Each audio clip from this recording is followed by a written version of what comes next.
Everyone, Nam here, and it's been documented that I have anxiety and depression and other mental health issues that I address.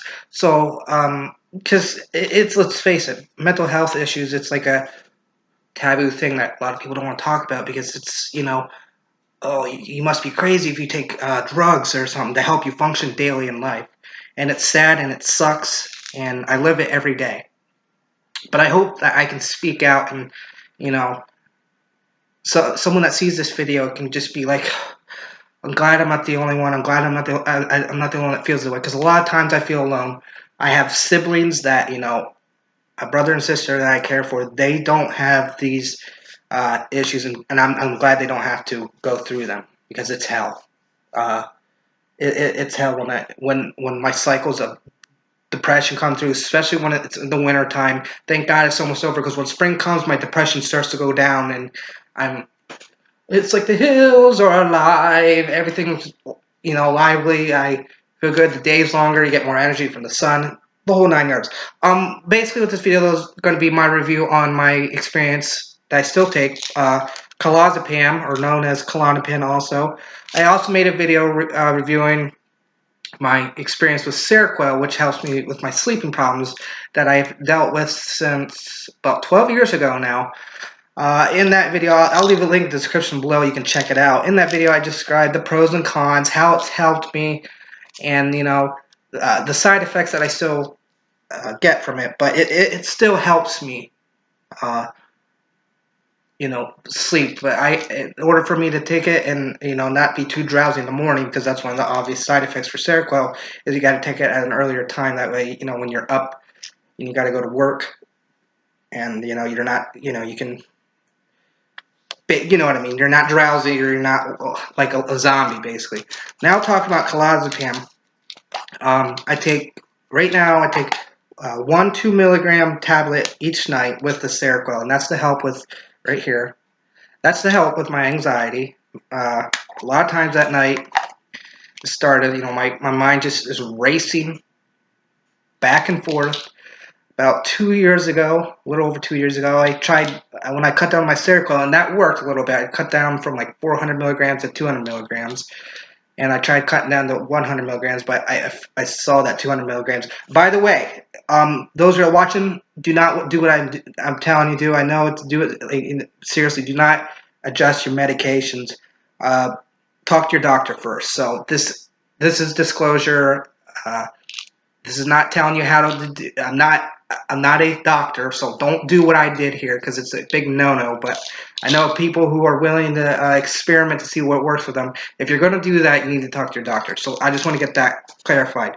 But nonetheless, I got it to where I saw 200 milligrams was, still worked for me, great. And then I was like, let's see if I can cut the clozapam. And I tried doing that for a couple nights, and I noticed it didn't work. I still needed it. I couldn't sleep.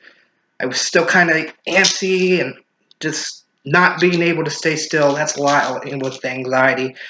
And when I took it again, I was able to just relax, and then everything else was in effect. The Seroquel was already doing what it needed to do, but I was still restless, basically. So the clozapam helped me with, just slowing my. The Seroquel does that, helping with everything, slowing your mind down. But the clozapam helps with the anxiety. So it's an anti-anxiety drug. Uh, Recently, I had an experience. Uh, Due to a family emergency, I had to uh, take care of things. So I had to move all of my, I had to deal with the insurance companies, where I transfer all my information down to the local pharmacy, and I go through that. Part of it, though, I chose to not take clozapam for a few days. I just wanted to experience, and I was in a safe environment at the time, so that's my excuse. It's still not. I still want to advise it or suggest it, but if you're going to do it, and make sure you're in a safe environment. That's what, like, when detoxing, which I'm going to get to in a second here. That's what you go to, like when you go to like a rehab center, or you need to be in a place for a little bit. That's what they'll do to monitor you and make sure you're safe when you're coming off the drug, if you're going to do that. Uh, like I said, speaking of detox, I went like a whole week without clozapam, and I noticed the side effects it had on me. Uh, I felt very lethargic. This very lethargic the next day, and now, which was interesting though. I'll get back to that point. Was I didn't have trouble sleeping, which is odd because at the time when I tried to experiment with it before coming off of it, I couldn't sleep at night. But a lot of personal issues I think that had been going on with me. I think I was just mentally drained, so that also probably played a factor why I was probably a little tired. But anyway, getting back to the clozapam, I noticed when I like for a week that I had taken it, my anxiety was up through the roof. Obviously, I was more tired throughout the day. Um, I was very lethargic, and I was like, this isn't good. This is what my clozapam helps me with. It helps me combat all these issues. It helps me combat, feeling overwhelmed, and I was panicking kind of because I knew this. I just didn't feel right. I just didn't feel like myself, and when I don't feel like myself, it's very uncomfortable and unsettling, and that's when my anxiety goes up. So that's what I experienced with my clozapam, and how I know it helps me and it affects. I've taken clozapam for many years now, probably almost 10, and they always say long-term drug use is risky and dangerous, and but if I noticed the changes were having in my body. I was basically detoxing because I hadn't taken it for a week. I chose not to, and like I said, I felt like it's a safe environment to experiment with it. Like once again, don't do it if you're going to try a drug or try coming off your drug. Talk to your doctors first, please. Um, but I immediately, and also because there were, like I said, going back to the issues of trying to get my drugs prescribed. I think that also played a factor in it because like when I had to get my refills, it took a couple days before I got the new ones. So that's probably another reason why. That was another reason why I hadn't taken them. So I felt all right. If I'm not gonna, I might as well just see what I'm like without it anyway. Since I was since it's gonna be a few days before I get the new prescription.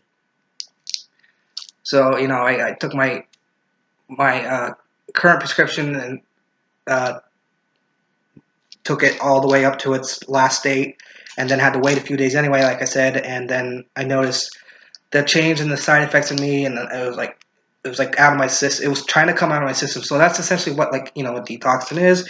I felt the side effects, and but don't ever, yeah. But I know so clozapam is important for me and is uh, been a big factor in helping me sustain a productive life and helping me function and help me at night, because at night is when as I think is when my anxiety goes up the most, because I'm always worried and always thinking about the next day. So my everything's racing through my head. So the combination of Seroquel and the clozapam that I'm prescribed, that I take and that I don't abuse, helps me with my anxiety and helps me with my sleeping problems. So that's my personal experience with Klonopin. It's a dangerous drug that it does have a risk of dependency. I've never felt dependent on it. I've actually, believe it or not, I feel more dependent on the Seroquel than the clozapam, even though the clozapam helps me with the anxiety. And isn't that something? That's just me personally. I mean, I just take, because like a lot of times people will abuse it, and then then they start that's when the abuse, and you can overdose. So I've never had that problem, knock on wood, with clozapam, with feeling addicted to it or coming dependent on it. So but I know that's a big factor or risk that people have experience with it. So like I'm lucky that I haven't had that yet. But those are that's my, I guess you could say, a review, but my experience with Klonopin. Again, talk to your doctor first. Again, I'm not a doctor. Don't be stupid like me. But if you're going to do it, make sure you're in a safe environment where you're not gonna, you're not gonna hurt yourself or put any other ones in danger. Make sure you're always safe, because these are they can be dangerous when misused. Obviously, this is no joke. Don't when I'm a big advocate with mental health.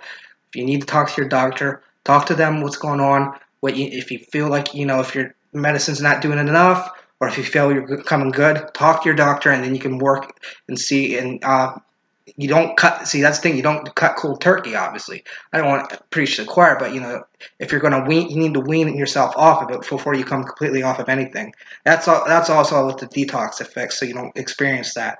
So that's my experience with clonazepam. I still take it at night on my prescription. So just feel free to let me know your experience with clonazepam. Clonazepam, if you've let me know if you've also experienced any uh, you know resorts of having to depend on it, if you experience dependency with it, and if you've ever had any bad side effects, feel free to let me know in your experience with it. So with that said, as always, I'm Nam, and please, when you're using this stuff or any other kind of prescription medication, always use your noodle.